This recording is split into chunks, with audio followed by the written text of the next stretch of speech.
Hello friends, आज के video में हम जानेंगे फिक्स इंस्ट्रूमेंट्स के बारे में।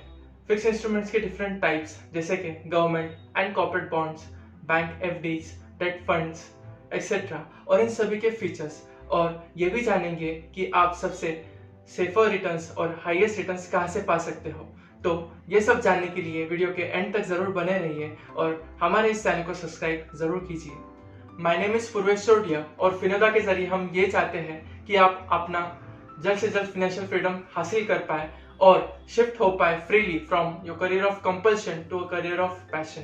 फिक्स इंस्ट्रूमेंट्स आसान भाषा में समझने जाए तो वो टाइप ऑफ इन्वेस्टमेंट कैटेगरी है जहां पे आपका इन्वेस्टमेंट्स या प्रिंसिपल सेफ एंड सिक्योर रहता है एंड सेकेंडली आपको वहां से इनकम हासिल हो सकती है रेगुलर इंटरवल पे या मैच्योरिटी पे एक फिक्स अमाउंट या फिक्स रेट के हिसाब से। अब हम बात करेंगे फिक्स इंस्ट्रूमेंट्स में इन्वेस्टर्स इन्वेस्टमेंट करना क्यों पसंद करते हैं। फर्स्टली ये काफ़ी लिक्विड रहते हैं, सेकेंडली ये काफ़ी सेफ एंड सिक्योर रहते हैं compare to other asset classes, thirdly आपको अगर कोई इमरजेंसी फंड क्रिएट करना हो तो आप इसमें आसानी से इन्वेस्ट कर सकते हो, फोर्थली अगर कोई फाइनेंशियल क्राइसिस या कैलेमिटी आ जाए तो ये आपको एक regular source of income provide कर सकता है या आपको ये रिटायरमेंट के वक्त भी काम आ सकता है। आपको आपका अगर पोर्टफोलियो डाइवर्सिफाई करना है तो फिक्स इंस्ट्रूमेंट भी आप यूज कर सकते हो क्योंकि ये आपको इक्विटी के अनसर्टेनिटी से सेव करा सकता है। ईयरमार्क फंड्स जो कि आपको 3 साल या 5 साल में लगने वाले हैं, मान लीजिए फॉर मैरिज, फॉर एजुकेशन या कोई फॉरेन ट्रैवल के लिए, तो हम आपको सजेस्ट करेंगे कि वो आप फिक्स इंस्ट्रूमेंट में ही इन्वेस्ट कीजिए।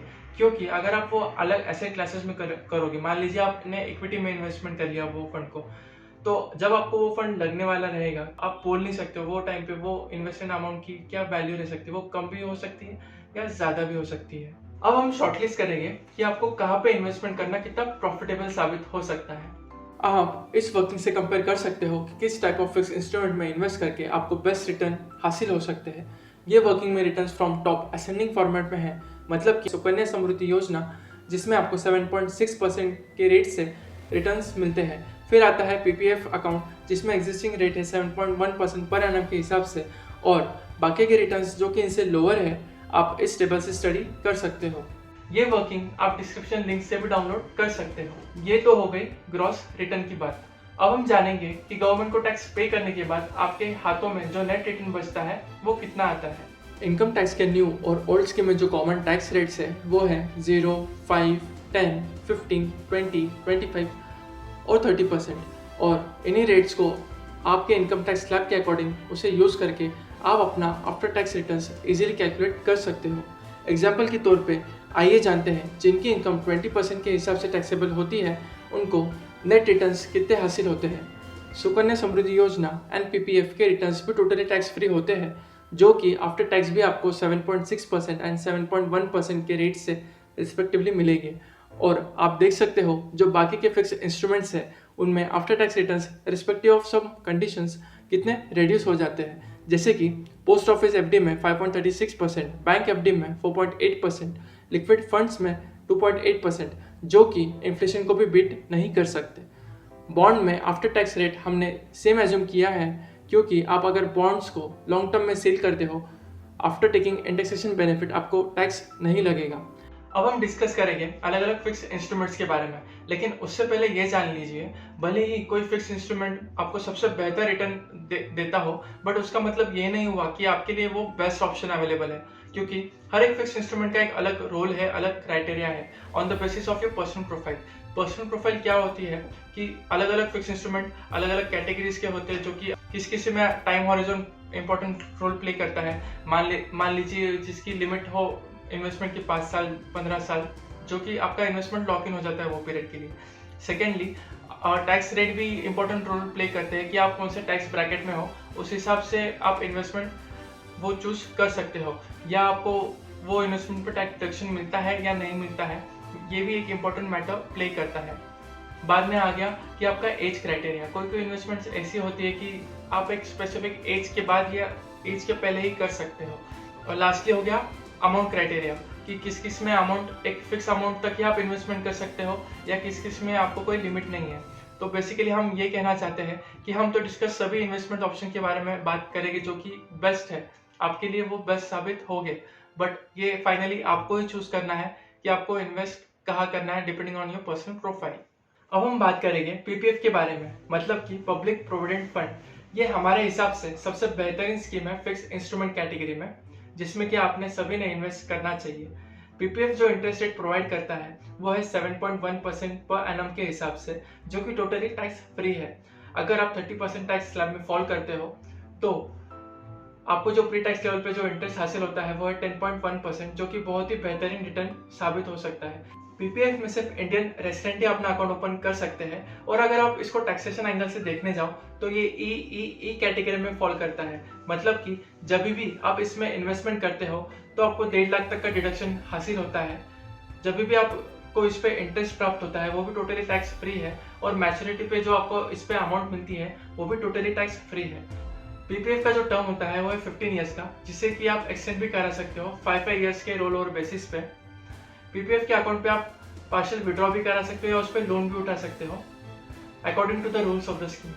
पीपीएफ के इन्हीं सब फीचर्स की वजह से, जिसमें कि मेन है रिटर्न्स और टैक्स बेनिफिट। टैक्स बेनिफिट मतलब आप जब इसमें इन्वेस्ट करते हो उसमें भी आपको टैक्स डिडक्शन मिलता है। जब आप इस पे इंटरेस्ट हासिल करते हो वो भी टोटली टैक्स फ्री है, और मैच्योरिटी पे जो आपको अमाउंट मिलता है वो भी टोटली टैक्स फ्री है। हम इसलिए आपको सजेस्ट करते हैं कि आप पीपीएफ में इन्वेस्ट करो ही करो, और वो जो 1.5 लाख का एटीसी का डिडक्शन है वो तो पूरा आपको क्लेम करना ही चाहिए। मान लीजिए अगर आप 1.5 लाख के हिसाब से पीपीएफ में इन्वेस्ट करते हो फॉर 30 ईयर्स और आपको 7.1% का इंटरेस्ट भी मिलता है इस पे, तो आपका जो रिटायरमेंट कॉर्पस है वो ऑलमोस्ट 1.5 CR का बिल्टअप हो जाता है। और at the end of maturity अगर आप इसमें री इन्वेस्टेड रहते हो तो जो आपको इंटरेस्ट मिलता है 7% के हिसाब से वो ऑलमोस्ट 10.50 लाख का मिलेगा, जो कि टोटली टैक्स फ्री होगा। फिक्स इंस्ट्रूमेंट में जो दूसरा हमारे हिसाब से बेस्ट ऑप्शन है वो है senior citizen saving scheme. Senior citizen saving scheme एक ऐसी स्कीम है जिसमें कि सिर्फ इंडियन इंडिविजुअल रेसिडेंट ही इन्वेस्ट कर सकते हैं जिनकी एज 60 के अबव होती है। सीनियर सिटीजन सेविंग स्कीम पर जो आपको इंटरेस्ट मिलता है वो है 7.4% के हिसाब से, जो कि टैक्सेबल है according to your income tax slab rates. इसका जो टर्म होता है वो है 5 ईयर्स का, जिसे कि आप एक्सटेंड भी करा सकते हो 3 ईयर्स के टाइम स्पैन में, और मैक्सिमम आप इस अकाउंट में 15 लाख तक की अमाउंट डिपॉजिट करा सकते हो, और आप इसमें मल्टीपल अकाउंट्स भी ओपन कर सकते हो प्रोवाइडेड आपकी 15 लाख की लिमिट ब्रीच नहीं होती है। सीनियर सिटीजन सेविंग स्कीम के जो दो मेन फीचर्स है वो पहला है रिटर्न्स और सेकंड है टैक्स बेनिफिट, जिसमें कि सीनियर सिटीजन इन्वेस्ट करके 1.5 लाख तक का एटीसी डिडक्शन उठा सकते हैं। हम सीनियर सिटीजन को इस स्कीम में इन्वेस्ट करने के लिए सजेस्ट करते हैं, जिससे कि वो अपना रिटायरमेंट फंड इन्वेस्ट करके रेगुलर रिटर्न अर्न कर सकते हैं। सेकंड जो सबसे बेस्ट ऑप्शन है सीनियर सिटीजन के लिए वो है प्रधानमंत्री वय वंदना योजना, जिसे कि LIC ऑफ इंडिया रन करती है। इसमें होता यह है कि सीनियर सिटीजन को 7.4% पर एनम के हिसाब से वो इंटरेस्ट अर्न कर सकते हैं। इसमें जो मैक्सिमम अमाउंट इन्वेस्टमेंट जो सीनियर सिटीजन कर सकते हैं वो है 15 लाख के हिसाब से। इसको हम सेकंड बेस्ट ऑप्शन इसलिए बोल रहे हैं क्योंकि सीनियर सिटीजन सेविंग स्कीम में जो टर्म है वो है 5 ईयर्स का, और प्रधानमंत्री वय वंदना योजना में टर्म है 10 ईयर्स का, और सीनियर सिटीजन में जो टैक्स बेनिफिट आपको मिलते हैं एटीसी के वो वय वंदना योजना में आपको नहीं मिलते हैं। नेक्स्ट स्कीम की जो हम बात करेंगे वो है सुकन्या समृद्धि योजना। इसमें इन्वेस्टमेंट करने की स्ट्रिक्ट कंडीशंस है। पहले तो ये कि आप अपने बेटी के नाम पे ही इसमें अकाउंट ओपन करा सकते हो, और उस बेटी की एज 10 साल से कम होनी चाहिए, और सेकेंडली इस अकाउंट को आपको क्लोज कराना पड़ेगा या मैच्योर करना पड़ेगा जब उस बेटी की शादी हो या वो बेटी 21 साल की हो जाए, जो whichever is earlier। इसमें जो इन्वेस्टमेंट की मैक्सिमम अमाउंट है वो है 1.5 लाख हर साल के हिसाब से, और ये टैक्सेशन बेनिफिट में एग्जाम कैटेगरी में फॉल करता है, जो कि है जब भी इसमें इन्वेस्टमेंट करते हो आपको एटीसी का बेनिफिट मिलता है। जब आप इस पे इंटरेस्ट प्राप्त करते हो वो भी टोटली टैक्स फ्री होता है, और ये जब अमाउंट मैच्योर होती है वो भी टोटली टैक्स फ्री है। अभी तक जो हमने फिक्स इंस्ट्रूमेंट के इन्वेस्टमेंट टाइप्स देखे उसमें काफ़ी सारे लिमिटेशंस हैं, जैसे कि सीनियर सिटीजन सेविंग स्कीम में आपको सीनियर होना बहुत इंपॉर्टेंट है, सुकन्या समृद्धि योजना में आपकी गर्ल चाइल्ड होना बहुत इंपॉर्टेंट है, और पीपीएफ में आप सभी इन्वेस्टमेंट कर सकते हो पर उसमें लिमिटेशंस है इन्वेस्टमेंट अमाउंट की, जो कि सिर्फ आप उसमें 1.5 लाख तक पर एनम के बेसिस पे इन्वेस्टमेंट कर सकते हो। तो क्या बचता है हमारे हिसाब से, आप जो भी अमाउंट आप एक्स्ट्रा इन्वेस्टमेंट करना चाहते हो और आपको सिर्फ फिक्स इंस्ट्रूमेंट में ही इन्वेस्टमेंट करनी है तो आप जा सकते हो NSE के ऑप्शन के लिए, जिसमें कि आप इन्वेस्टमेंट कर सकते हो for a lock in of 5 years, और जिसपे आपको 6.8% के हिसाब से इंटरेस्ट मिलता है। और ये टैक्स बेनिफिट में भी फॉल करता है, जिसमें कि आपको 1.5 लाख तक का एटीसी का बेनिफिट मिलता है इन्वेस्टमेंट करने पर, और इंटरेस्ट पे भी आप एटीसी का बेनिफिट उठा सकते हो। एंड सेकेंडली, आप कॉर्पोरेट एफडी में भी इन्वेस्टमेंट कर सकते हो अगर आपको एनएससी का ऑप्शन सुटेबल नहीं है। मतलब कि आप अगर 5 साल का लॉक इन नहीं चाहते हैं तो आप कॉर्पोरेट एफडी या बैंक डिपॉजिट्स में इन्वेस्टमेंट कर सकते हो, बैंक फिक्स डिपॉजिट में इन्वेस्टमेंट कर सकते हो, प्रोवाइडेड आप कॉर्पोरेट एफडी में तभी इन्वेस्टमेंट कीजिए जब वो AAA रेटेड हो और वो एक अच्छे ग्रुप से बिलोंग करती हो। अब हम बात करेंगे नेशनल पेंशन स्कीम के बारे में। हमारे हिसाब से नेशनल पेंशन स्कीम ये एक फिक्स इंस्ट्रूमेंट कैटेगरी नहीं है, क्योंकि एट द एंड ये रेशियो वाइज इन्वेस्टेड होता है कॉर्पोरेट बॉन्ड्स में, गवर्नमेंट बॉन्ड्स में और इक्विटी में। और इक्विटी ऐसा क्लास है जिसमें कि रिटर्न्स फिक्स नहीं होते हैं। आप एनपीएस में 1.5 लाख तक का भी बेनिफिट उठा सकते हो एटीसी के अंडर, और एटीसीसीडी के अंडर आप 50,000 का बेनिफिट उठा सकते हो इन्वेस्टमेंट करके, जो कि आप टोटल बेनिफिट आपको मिलता है 2 लाख तक का ईच ईयर। और जब भी ये फंड मैच्योर होता है आपका एट द एज ऑफ 60, आप जो भी आपकी इन्वेस्टमेंट सम है उस पर आपको 60% विड्रॉ करने पे कोई टैक्स नहीं पे करना पड़ता। फिक्स इंस्ट्रूमेंट में इन्वेस्टमेंट करने के 2 मेजर रीजंस हो सकते हैं। पहला तो हो गया लीनियर ग्रोथ, माने कि continuous growth, and secondly liquidity without any loss. और हम आपको सजेस्ट करते हैं कि आपका मैक्सिमम 20% फिक्स इंस्ट्रूमेंट में इन्वेस्टेड होना चाहिए। जैसे कि हमने अभी तक देखा, जो फिक्स इंस्ट्रूमेंट्स के रिटर्न है वो इन्फ्लेशन को बीट नहीं कर पाते, या इन्फ्लेशन से 1 या 2% ही ज्यादा है। मतलब कि उनके रिटर्न्स आफ्टर इन्फ्लेशन आपको नेगेटिव मिलते हैं। तो हम आपको यही सजेस्ट करते हैं कि आपको जो अमाउंट इन्वेस्टमेंट करनी है जिसका हॉरिजॉन 5 या 7 साल से ज्यादा का हो, आप उसको इक्विटी में, गोल्ड में या रियल एस्टेट में इन्वेस्टमेंट कीजिए। उन सभी ऐसे क्लासेस में इन्वेस्टमेंट करने के लिए आप हमारे पिछले वीडियोस भी देख सकते हो, जिसके लिंक डिस्क्रिप्शन में हमने दी है। और इसी तरह हमारे वीडियोस आप देखते रहिए। हमारे चैनल को प्लीज सब्सक्राइब कीजिए और इस वीडियो को लाइक कीजिए। Thank you.